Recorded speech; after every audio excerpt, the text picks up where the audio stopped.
What is event-driven architecture? Event-driven architecture is a software design pattern where the flow of the application is determined by events such as user actions, sensor outputs, or messages from other systems. Systems detect, process, and respond to events accordingly. In event-driven architecture, components communicate and react to events asynchronously rather than via direct method calls. An event can be anything that introduces a change in state. For instance, a button click, a database update, a file upload, or a message received from another service. Event-driven architecture gained prominence in the 2000s with the rise of distributed systems, microservices, and reactive programming. Why should you use event-driven architecture? Here are some of the reasons why you should consider using event-driven architecture. You can achieve real-time responsiveness when processing data through the use of event-driven architecture. Event-driven architecture can help you implement a system that can scale horizontally across multiple services. Through event-driven architecture, you can achieve loose coupling between different independent components. You can also use event-driven architecture pattern to implement asynchronous communication between different parts of your system. Event-driven architecture allows for greater flexibility and responsiveness compared to traditional request-response architecture. Advantages of event-driven architecture. Event-driven architecture promotes loose coupling because in event-driven architecture, components don't need to know about each other. They only need to understand events. Event-driven architecture enhances independent scalability of different services. Event-driven architecture also aids in real-time processing as it enables instant reaction to events. Examples are in notification systems,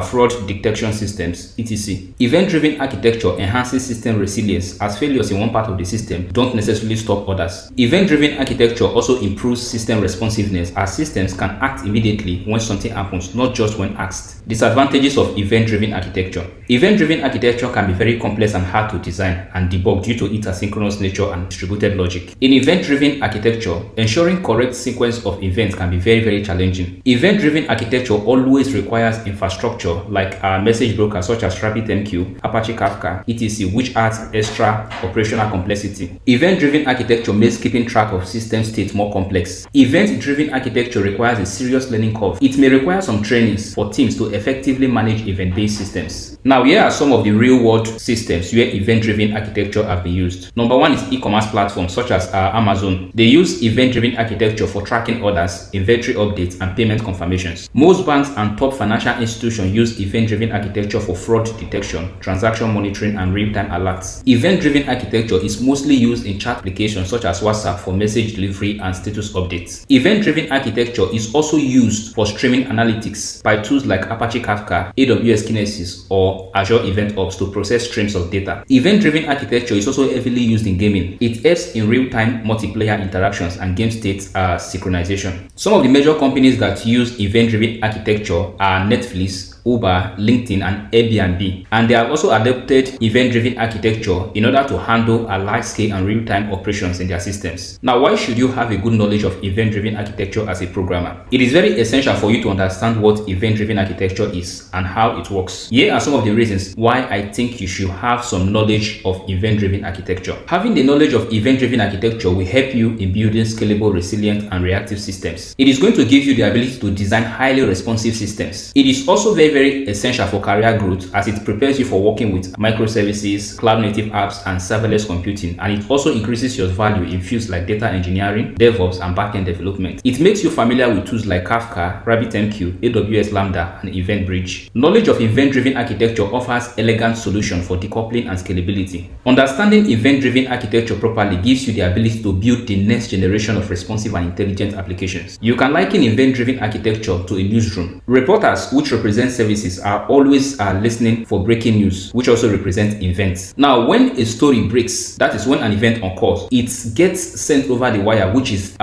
referred to as a message broker in this context. Different team, which is also represented here as the components, will react accordingly. The legal team checks for information, the graphics team creates visuals, and the broadcasting team goes live. Now, each team reacts independently and asynchronously to the same event without needing to wait for instructions from a central authority. So it is safe to say that each team's responsibility or activity is not tied to others, which implies loose coupling. In summary, event-driven architecture shines in dynamic, distributed environment but requires careful design. Mastering it equips you to build systems that are scalable, resilient, and reactive, which is a key trait of modern software development.